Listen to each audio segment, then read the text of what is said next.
আমরা জাস্ট এক্ষুনি খেলাম, পিৎজা খেলাম, চাউমিন খেলাম, মানে নুডলস খেলাম, আর একটা কি খেলাম যেন ক্রিসপি চিকেন উইথ ফ্রেঞ্চ ফ্রাইজ।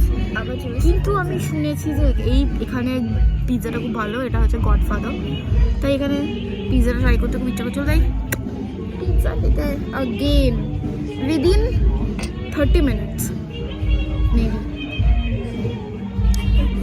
আমরা বাইরে বসেছি, ওইটা হচ্ছে লেক, ওই যে লাইট দেখা যাচ্ছে ওইটা হচ্ছে লেক সাইড।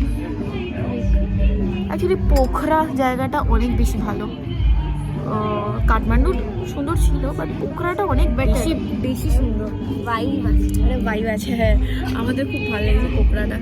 পোখরায় আরো মানে কাঠমান্ডু কালকে থাকবো, পরশু দিন ব্যাক করে আনতে পারি।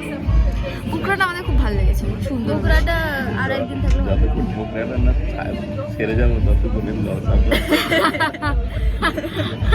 আমি ভাবছিলাম যে কাঠমান্ডুতে আমাদের কিছুই তেমন কিনতেও ইচ্ছা করেনি, ঠিক আছে এখানে হাঁটতে ভালো লাগছিল। আমি আর বুনু বলছিলাম যে বাবার থেকে 2-4-5 হাজার টাকা নিয়ে তারপরে আমরা দুজন ঘুরে আসি। আর এখানে আছে বাবা মা, কাকা চলে গেছে রুমে, কাকা টায়ার্ড, কিন্তু আমরা নই, আমাদের ভালো লেগেছে এখানে, আমাদের জেট ল্যাগ দূর হয়ে গেছে।